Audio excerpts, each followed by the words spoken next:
But it all started exactly 21 years ago. And in 21 years ago, this was a bare paddock, not any, I mean, when I say not any, there was two eucalypts. There was the eucalyptus you can see in the tree down there, and by the way, you can see that great big bird box. And inside of that box, it's continually being filmed, any activity. It comes to our place and then it goes up to CMA, and we're hoping powerful owls will come and live in there. So that's what's going on down there. Now back to the garden. It was a bare paddock. The soil that we walk on here is just the remnants of debris of town soil of when they dug swimming pools, whatever. They deposited the soil here. It raised the level high enough to build a house on.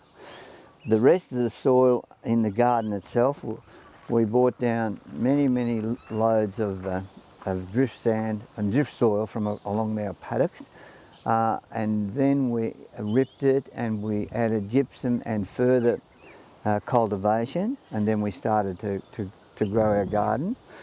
The edges of the garden around we planted before we got here, so I mean if we want to be exact, it was about 22 years ago that we planted the outside of plants that we've got around the river and our garden from the farm.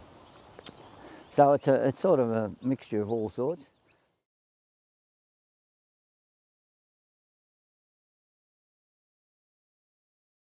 The flood, and this section of the garden was completely wiped out, so we started again.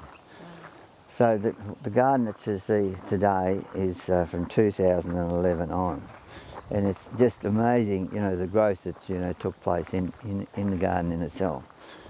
The wattle we see at the moment, the black wattle, I mean that was it just. You say that deposited itself after the flood. It floated in with the flood, yeah. Exactly, and so did some of the many other trees. Yeah. And you said the leucoxylons the leucoxylons were. Yeah. They're two different varieties of variations of leucoxylons, and neither of them are the same as the ones I have in the garden. So they arrive too. Yeah. But a lot of the other things, I might add that our group of our native group, they helped us no end with our plants. After the flood, they donated us all sorts of plants, so this is how it's, and that is continue on today.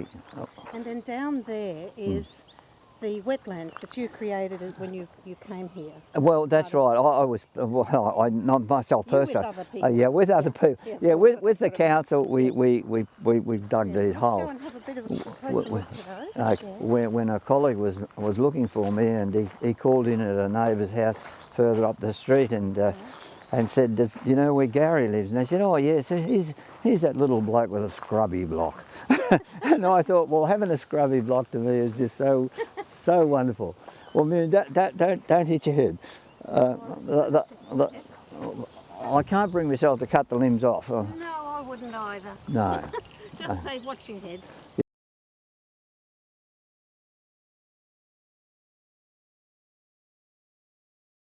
So here we have lands that were created to collect the water that flows off the urban development which is behind our house. And what it is, in storm water comes down in 3 different places and fills these ponds up with water, and they're so designed that as the water slowly seeps through the different dams, it ends up in the river. But because of the vegetation, the water is purified to such an extent that it is far better quality than what's actually in the river. So it all works, and it's created a wetland that has been advantage to all of us. I mean, you can hear the frogs. I imagine you get lots of birds as well, do you, Gary? Frogs and birds, yeah. Yeah, look, honestly, the chorus on certain nights, you know, it's just so wonderful. Yeah. It really is. It's great. But a lot of these things came in, like the wilsonite came in. Oh, yeah. Do you get a lot of that around here? Oh, we have a lot of wilsonite. Well, that'd be lovely in the... When does it flower?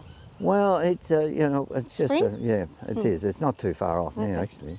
And the Eutaxia, I planted the Eutaxia. Okay. The Acinaceas, they came in by themselves. Okay. You'll see the sign on the tree there, the height of the flood at the time. Okay. The edge of your house? It did. It was very much lapping. It was the chorus of it all. But of course we couldn't We get should out be and film worried. any of it because we couldn't get out. We were Very worried. yes. Olearia palmeolioides. Oh, I've grown that. Mike Williams got some from here. It's a lovely beautiful little thing. olearia. Yeah. Yeah. Well, Murray, do they around our? I haven't seen them along the river here.